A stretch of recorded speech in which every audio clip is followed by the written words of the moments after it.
Hello and welcome back to the UAAA and Griffin podcast. We are Kevin, Christian, Griffin, and Tyler. In this episode, we will discuss three major topics: the end of Native American life, the beginning of the labor movement, and broader attempts to combat corruption and assist the masses.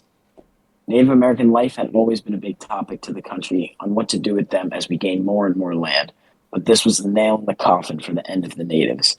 At the same time, there were demands to change the way labor worked.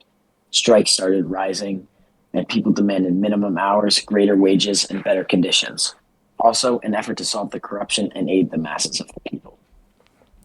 What reform movements developed during the Gilded Age? So, the first major reform movements we see are among the American farmer.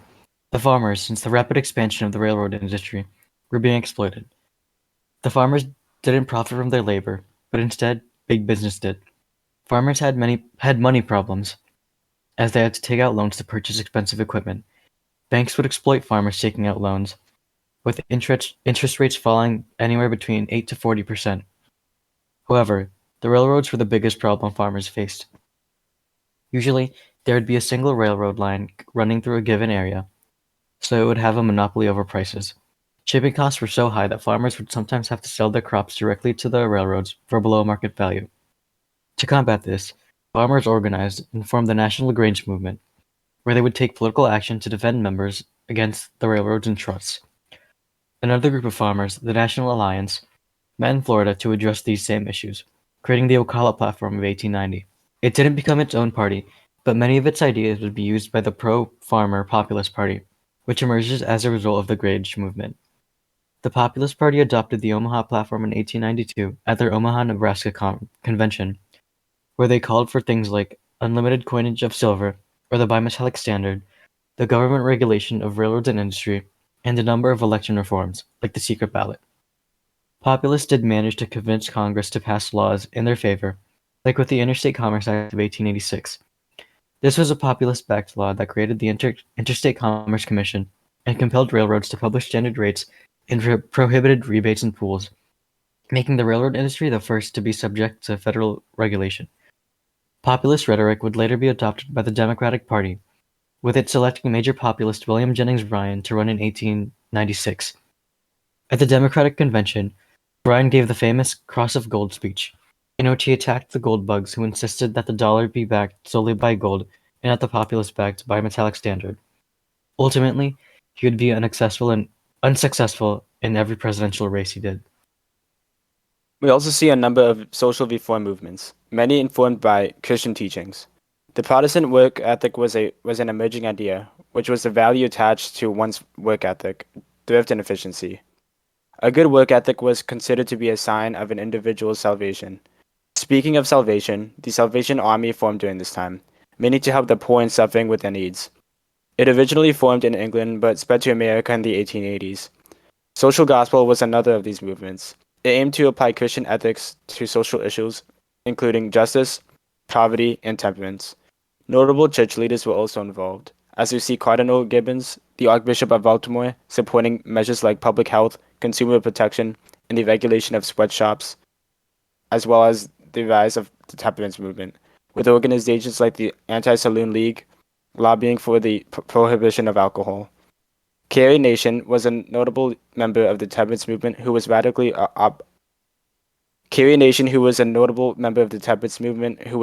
opposed to alcohol. We also see many authors take part in this new era of reform, like William Randolph Hearst, who built up America's largest newspaper chain and supported better working conditions in the 8-hour workday. Edward Bellamy was another author who wrote Looking Backward and explored social themes, exposing issues in his short stories.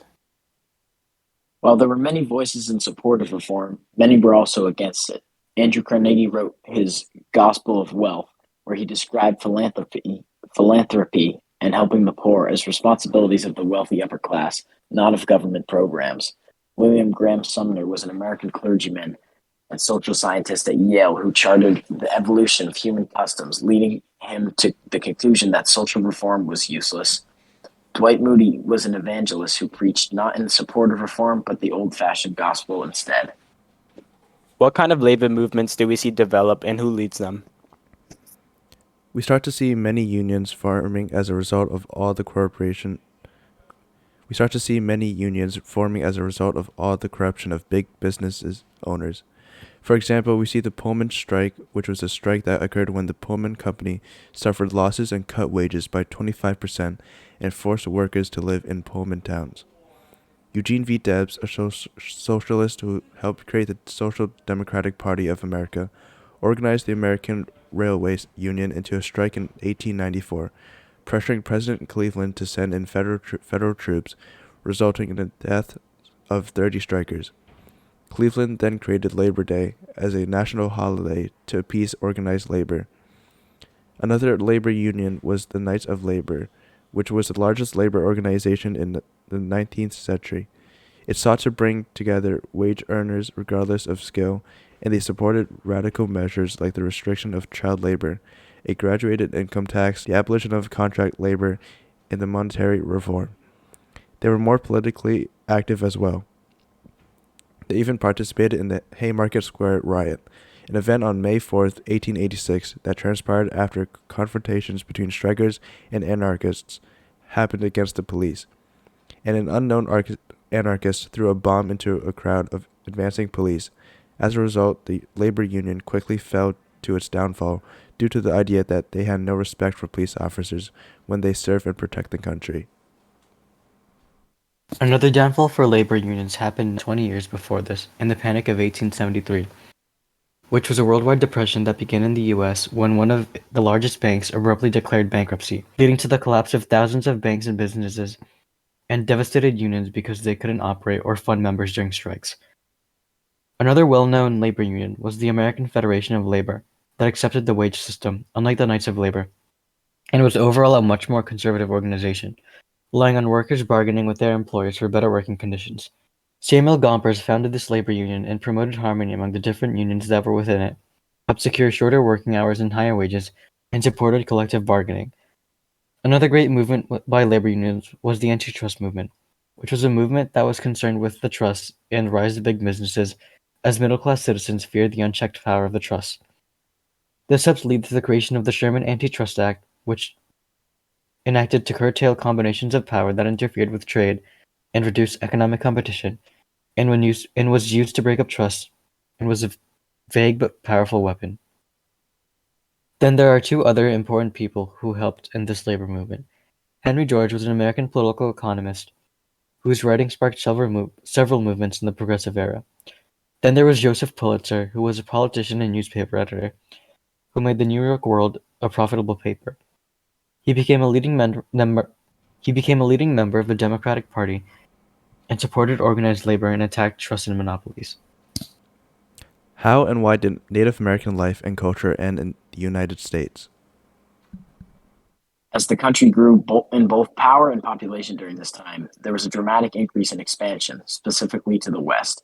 However, in these lands were many Native American tribes, such as the Great Plain tribes, which included the Cheyenne, Arapaho, Blackfoot, and more, east of the Rocky Mountains but west of the Mississippi River. Also southwest tribes, such as the Hopi, Hano, and Zuni, who were located in the southwest United States near New Mexico. As the Native American issue grew larger, there became clear sides to it. The white supremacists who believed they owned all of the land and freedom over these people, and also the assimilationists who wanted to help the Native Americans adapt into American society by giving them formal education and training and conversion to Christianity, including Helen Hunt Jackson, who was an American poet and writer, and also an activist on behalf of improved treatment of natives. She published a book that showed the treatment of them and what to change. There were futile attempts at assimilation, and during these attempts there were many Indian wars raging between tribes and the United States government over land. However, after the Battle of Little Bighorn, the Native Americans were taken as a more serious threat, and the U.S. aimed for revenge. This battle between General Custer and his 200 men and 3,000 Sioux and Cheyenne Native Americans resulted in the death of every U.S. soldier, including Custer himself. To stop the continuing wars, assimilation attempts were made, such as the Dawes Act of 1887, which authorized the president to break up reservations lands, which was held by members of a tribe, into small allotments to be parceled out to individuals. Similar to these were the federal treaty policies, which aimed to assimilate the Native Americans into mainstream U.S. society by encouraging them towards farming and agriculture. They tried to force them to leave their cultures as well. However, many of them were unsuccessful, and one religious revival called the Ghost Dance led to a Native American unification and uprising. The natives believed that this dance and practice, held by natives, would bring back all the ancestors and kill all the white people.